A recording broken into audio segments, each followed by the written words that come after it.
hello අපේ page එකට තවත් වැඩිපුරම message එන මාතෘකාවක් තමයි box පෙනුම තියෙන වහලකින් finish වෙන ගෙදරක design එකක් ඉල්ලලා.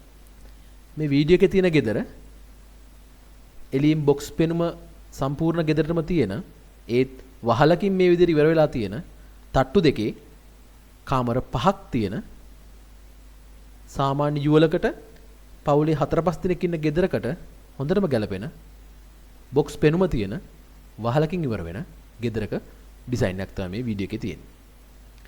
මේ වීඩියෝ එක පුරාවට මම කියනවා මේ ඩිසයින් එක කොහොමද තියෙන්නේ, මේකේ රූම් ඇරේන්ජ්මන්ට් කොහොමද තියෙන්නේ, මේ ගැලපෙන්නේ මොන වගේ ඉඩමකටද මේ ගේ හදන්න, දල වශයෙන් කොච්චරක් විතර වියදමක් යනවද කියන එක මම මේ වීඩියෝ එක පුරාවට වීඩියෝ එක ඉවර වෙනකන් හිටියොත් ඔයාලා හැමෝටම දැනගන්න පුළුවන්.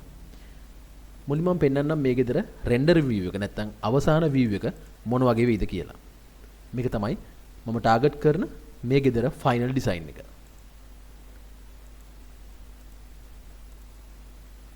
ඔයාලට පේනවා ඇති මේ වගේ ෆයිනල් අවුට්පුට් එකක් තමයි මේ ගෙදර ඩිසයින් එකෙන් බලාපොරොත්තු වෙන්නේ.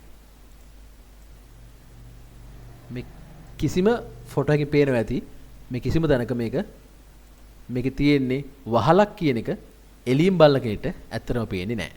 ඒවට හැබැයි මේ ගෙදර වහලකින් ඉවර වෙන බොක්ස් පෙනුමක් තියෙන ගෙදරක්. හරි. අපි දැන් යමු කොහොමද මේකේ රූම් ඇරේන්ජ්මන්ට්ස් තියෙන්නේ, කොහොමද මේ ගෙදර ඩිසයින් එක මොන වගේද තියෙන්නේ කියන එක තවදුරටත් පැහැදිලි කරගන්න. මේ ගෙදර පේනවා ඇති එක පැත්තක සම්පූර්ණ බ්ලයින්ඩ් වෝල් එකක් තියෙනවා.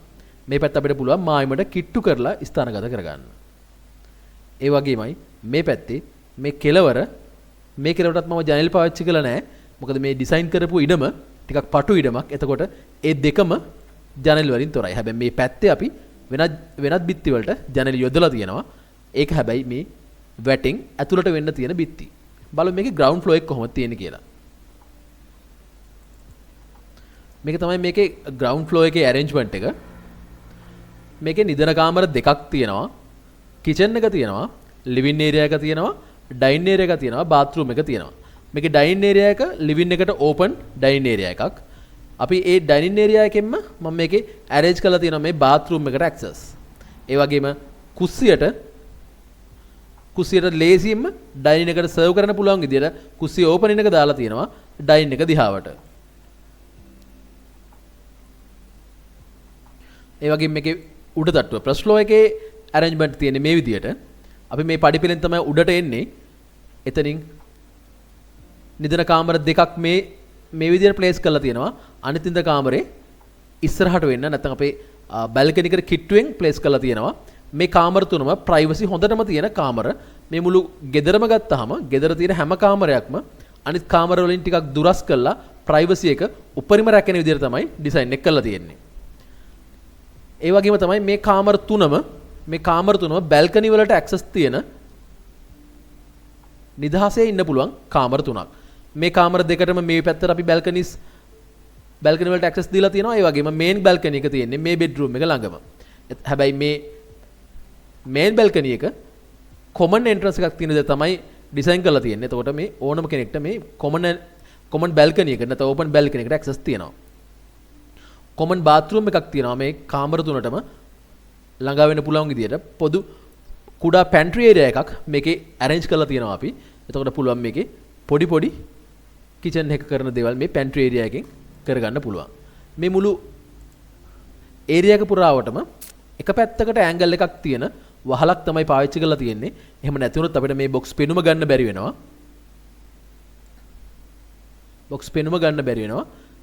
අපි බොක්ස් පෙනුම අරගෙන තියෙනවා. එක පැත්තකට විතරක් වහල යොමු කරලා අනිත් වටේම ඒරියා එක කවර් කරලා මේ විදියට. මේ වගේ වහලක් ගහද්දි යන කොස්ට් එක අපි ගොඩාක් ඇන්ගල් දාලා ගොඩාක් පැති වලට ගොඩාක් කඩලා දානවට වඩා යම්කිසි අඩු බවක් තියෙනවා.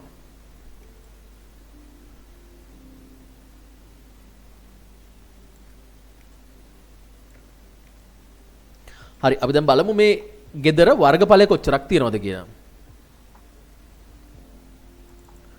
මේකේ ග්‍රවුන්ඩ් ෆ්ලෝ එකේ ගෙදර ඇතුලේ වර්ග අඩි 845ක්, එළියේ කාර් පාක් එකේ 194ක් විදියට තියෙනවා. ඒ කියන්නේ මුළු වර්ගඵලය සාමාන්‍ය වර්ග අඩි 1040ක් විතර වගේ මේ යට තට්ටුවේ තියෙනවා. උඩ තට්ටුව ගත්තාම උඩ තට්ටුවේ වර්ග අඩි 840ට ආසන්න සංඛ්‍යාවක් තියෙනවා. මේකේ කලින් ග්‍රවුන්ඩ් ෆ්ලෝ එකේ ඒරියා එක අපි ගනිද්දි බෝල් එක එළියට අරගෙන තියෙනවා. ප්‍රස් ෆ්ලෝ එකේදී ඒ විදිහටම ගන්නවා පොඩි වෙලාවක්.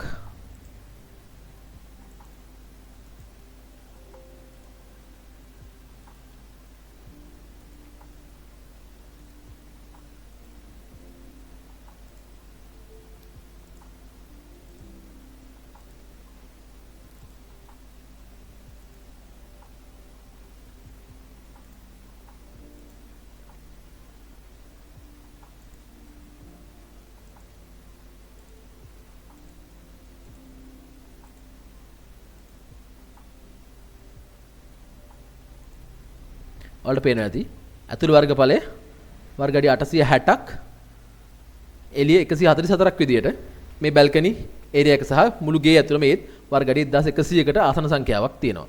ඒතර මුළු ගෙදරම ගත්තාම වර්ග අඩි 2200ක විතර වගේ කිට්ටු ප්‍රමාණයක් තමයි තියෙන්නේ. මේකට යන සම්පූර්ණ විදියට ගත්තොත්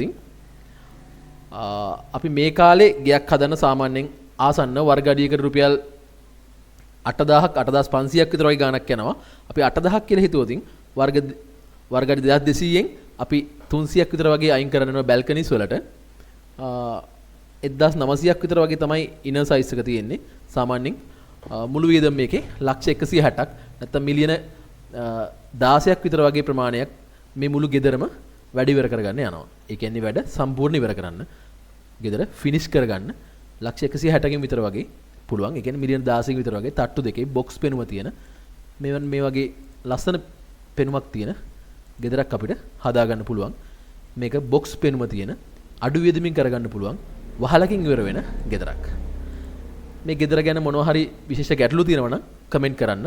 නැත්නම් මේ ගෙදර මේ වගේ ගෙදරක් ඩිසයින් කරගන්න නැත්නම් මේ ගෙදරම අවශ්‍යයි නම් ඒත් කමෙන්ට් එකක් දාන්න.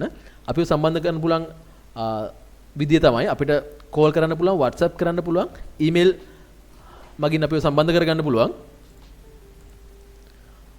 අපිට මේ නම්බර් දෙකෙන් ඕනම නම්බර් එකට කෝල් කරන්න පුළුවන් නැත්නම් WhatsApp කතා කරන්න පුළුවන් අපිට 0777යි 91යි 4632 0710යි 894යි 201.